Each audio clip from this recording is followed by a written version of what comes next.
Señor presidente, esa situación se tiene que terminar. Usted lo sabe. No hay ni un solo argumento válido y razonable para acusar a Cuba y mantener a su población bajo un castigo colectivo, ilegal e inhumano. Usted tiene autoridad para, antes de abandonar la Casa Blanca, corregir tan cruel absurdo y sacar a Cuba de la lista SOT. Hágalo ya. Con la esperanza de que sepa usted, señor presidente, estar a la altura de este momento histórico y atienda este pedido, se despide respetuosamente de usted, Ignacio Ramonet.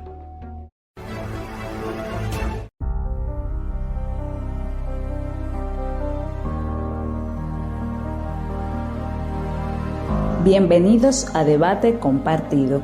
Hoy hablaremos de la situación de Cuba y su inclusión en la lista de países patrocinadores del terrorismo. Esta controversia ha generado un amplio debate y en el centro de este diálogo se encuentra una carta abierta redactada por el periodista e intelectual Ignacio Ramonet, dirigida al presidente de los Estados Unidos, Joe Biden. El escrito cuenta con el respaldo de reconocidos líderes de América Latina, el Caribe, Europa, África y Asia. ¿Cuál es la importancia de la carta y cuál es la importancia de sacar a Cuba de esa lista? A ver, el paquete de sanciones, el universo del bloqueo de los Estados Unidos contra Cuba, que como todos sabemos tiene más de 60 años de existencia, añadió en algún momento la inclusión de Cuba en esa lista. Esa es una lista que elabora, una lista espuria, sin ninguna legalidad, ninguna legitimidad, solo los efectos de la estructura legal norteamericana para justificar las sanciones a terceros países que son adversos por las razones que sean, y no necesariamente porque ese país sancionado sea realmente promotor del terrorismo, que apoye el terrorismo, como es el caso de Cuba. En 2015, el presidente Obama, en aquel proceso yo calificaría de efímero, de relativa normalización de las relaciones entre Cuba y Estados Unidos, sacó a Cuba de la lista. En una lista que nunca debió estar Cuba, en una lista que yo diría que nunca debió haber existido, ni para Cuba ni para nadie, porque convengamos que Estados Unidos ha dado suficientes ejemplos y ha sido evidente que es un promotor del terrorismo. Trump, cuando está por ir de la Casa Blanca, nos volvió a poner en la lista en enero del 2022.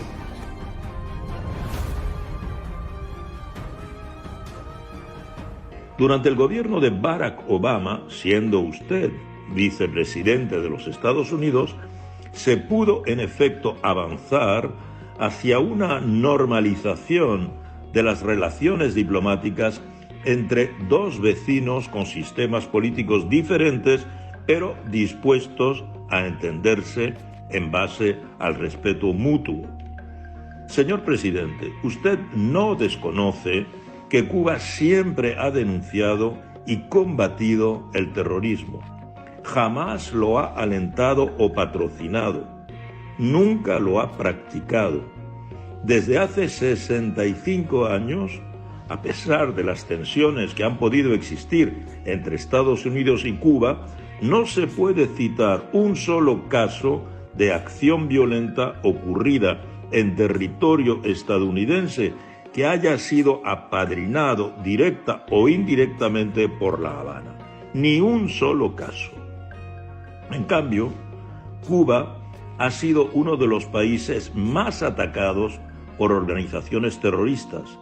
Más de 3.500 ciudadanas y ciudadanos cubanos han muerto en atentados cometidos por grupos terroristas financiados, armados y entrenados por organizaciones violentas basadas en su mayoría en Estados Unidos.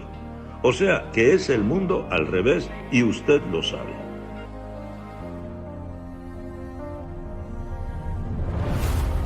¿Qué consecuencias tiene? El problema es que el mundo ha evolucionado, las capacidades del mundo para hacer control de los flujos financieros se multiplicaron a tono con la tecnología, con las nuevas fórmulas, nuevas leyes, etc. Y ahora se hace prácticamente imposible que usted haga una transacción bancaria si no es inmediatamente en tiempo real detectado por los mecanismos de control. Y esa lista va dirigida a impedir el flujo financiero de Cuba. ¿Qué quiere decir esto? Que usted perfectamente pudo haber hecho un negocio en el exterior, vendió toneladas de níquel, por ejemplo, una exportación tradicional cubana, y cuando va al banco a recibir ese ingreso por las exportaciones, repito, una operación económica absolutamente legítima y legal, el banco dice, no, yo no puedo hacerlo porque usted está en la lista, y eso impide que yo haga esa transacción, porque si no voy a ser sancionado por el Departamento del Tesoro de los Estados Unidos. Y así sucesivamente hemos tenido situaciones realmente complejas de tener un barco parado ahí con alimentos para ser descargado en Cuba, X alimentos, y cuando va a hacer la transacción el banco impide la transacción por miedo a ser sancionado por el Departamento del Tesoro.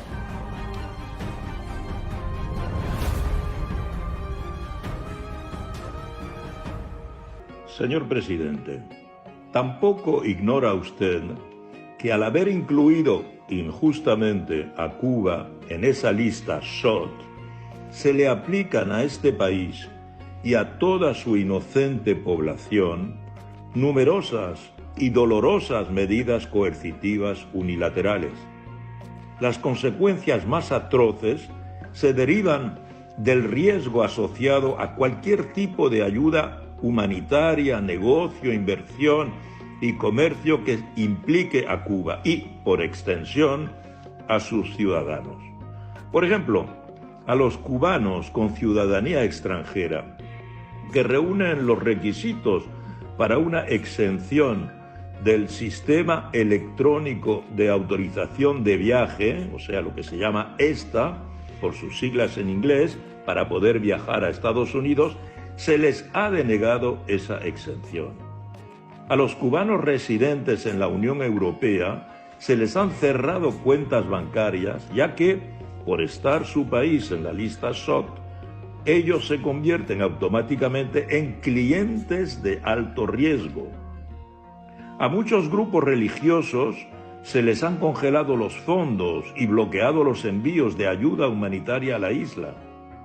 Las personas que intentan hacer una transferencia de dinero por PayPal o Wise a familiares en Cuba pueden ver sus fondos congelados y sus cuentas bloqueadas. La mayoría de los bancos se niegan a procesar pagos cubanos y han congelado incluso las sumas de dinero destinadas a actividades humanitarias.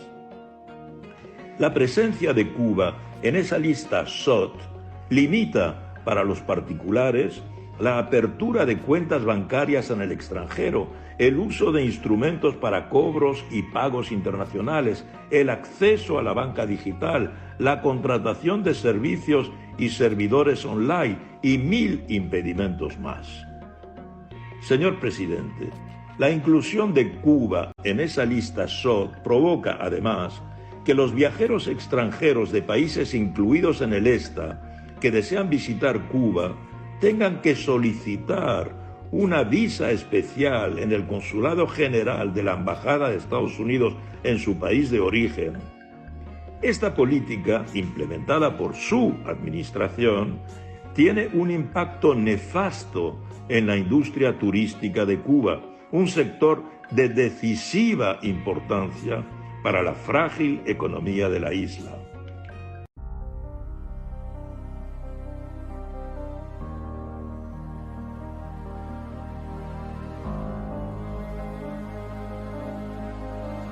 Para la realización de este podcast contamos con la colaboración del analista internacional Francisco Delgado Rodríguez.